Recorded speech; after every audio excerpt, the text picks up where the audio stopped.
Which of the following are peroxo acids of sulphur.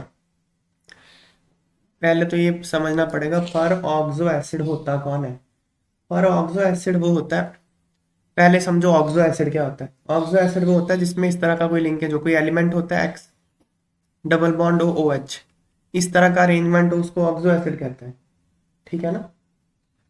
तो पर oxo acid किसको कहेंगे, जिसमें मतलब ऑक्सो एसिड तो हो ही हो, उसमें ऑक्सीजन और ऑक्सीजन लिंकेज भी प्रेजेंट हो, इसको परऑक्सी लिंकेज कहते हैं।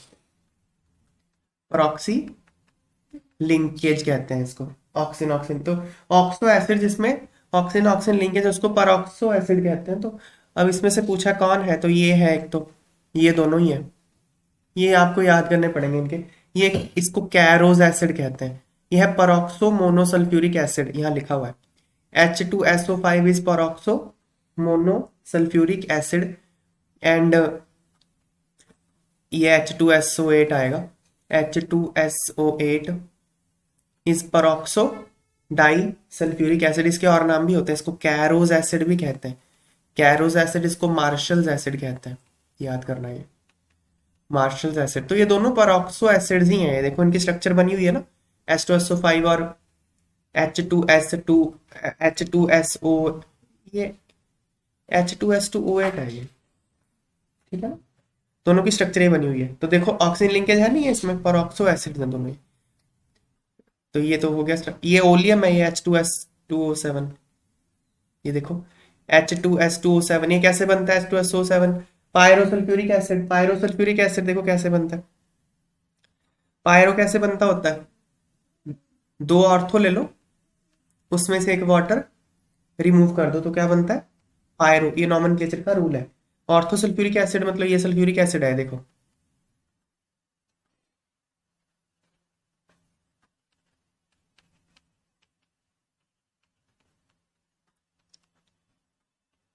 ये है ना सल्फ्यूरिक एसिड, इसमें से वाटर आप हटा दो तो यही बन जाएगा ना पायरो सल्फ्यूरिक एसिड। H2S2O7 बन गया ये पायरो। तो ये तो परऑक्सी एसिड तो नहीं है। फिर है डाई थायोनिक एसिड, ये डाई थायोनिक एसिड है। ठीक है ना, एस एस लिंकेज है, this is dithionic acid.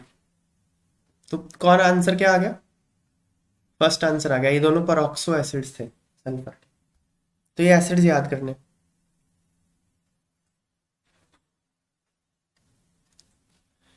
Hot conc H2SO4 act as moderately strong oxidising agent, ये एक फैक्ट है याद करने। डाइल्यूट H2SO4 ऑक्सीडाइजिंग एजेंट नहीं होता, कौन होता है, हॉट कॉन्सेंट्रेटेड H2SO4 एक ऑक्सीडाइजिंग एजेंट होता है, लेकिन क्या बहुत स्ट्रॉन्ग ऑक्सीडाइजिंग एजेंट होता नहीं, मॉडरेट सा होता है।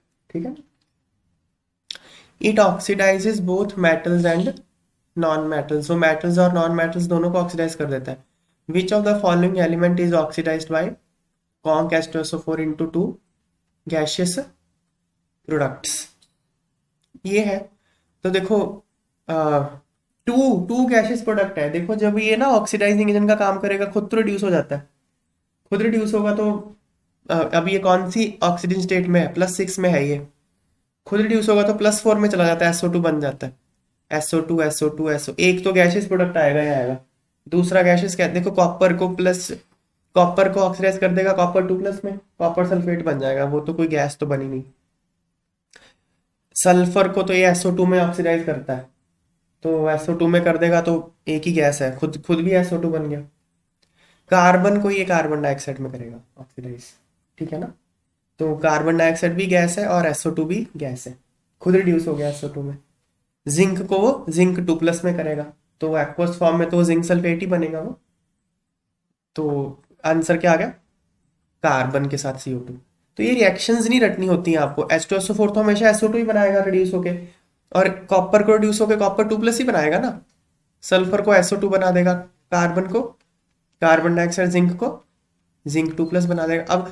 अब आप H2SO4 के सोल्यूशन में कॉपर 2 प्लस को लिख रहे हो तो कॉपर सल्फेट ही लिखोगे ना, या फिर H2SO4 के सोल्यूशन में जिंक 2 प्लस को लिख लो, जिंक सल्फेट ही लिखोगे ना। तो रिएक्शन तो बैलेंस आप कर ही सकते हो।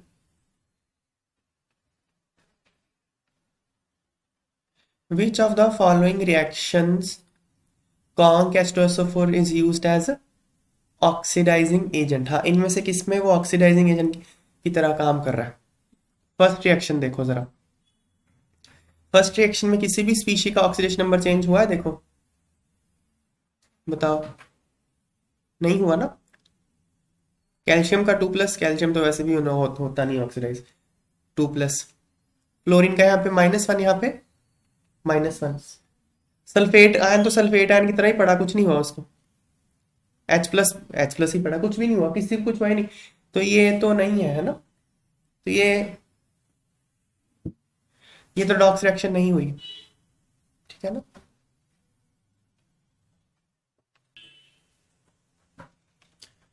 इसमें देखो यहाँ पे आयोडीन -1 ऑक्सीडेशन नंबर में है, यहाँ पे 0 में है, तो ये तो है ना रिडॉक्स रिएक्शन। इसमें कॉपर 0 ऑक्सीडेशन स्टेट में, यहाँ पे +2 में है, तो ये भी है रिडॉक्स रिएक्शन, और खुद SO2 बन गया। देखो जहां जहां वो SO2 बन रहा है वहां वही होगा ना, समझ में आई बात। अगर वो H2SO4 अगर ऑक्सीडाइजिंग एजेंट का काम करेगा, खुद तो रिड्यूस होगा, खुद रिड्यूस होकर SO2 बनता है, तो SO2 कहाँ कहाँ बन रहा है? यहाँ बन रहा है, यहाँ बन रहा है ना। ये भी है, ये भी है, ये तो नहीं है। इसमें क्या है?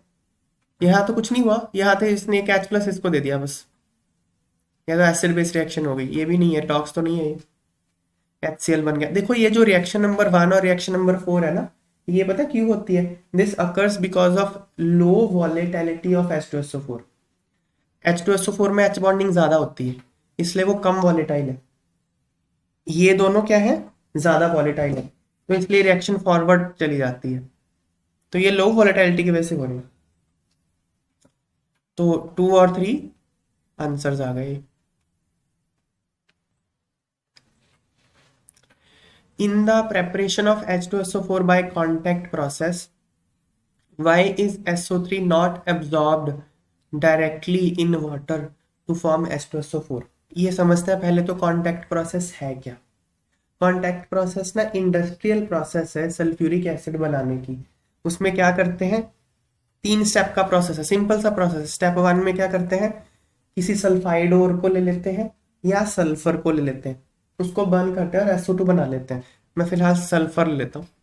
सल्फर सॉलिड O2 के साथ रिएक्ट करके उससे SO2 बना रही है। आप सल्फाइड ओर के साथ भी कर सकते हो।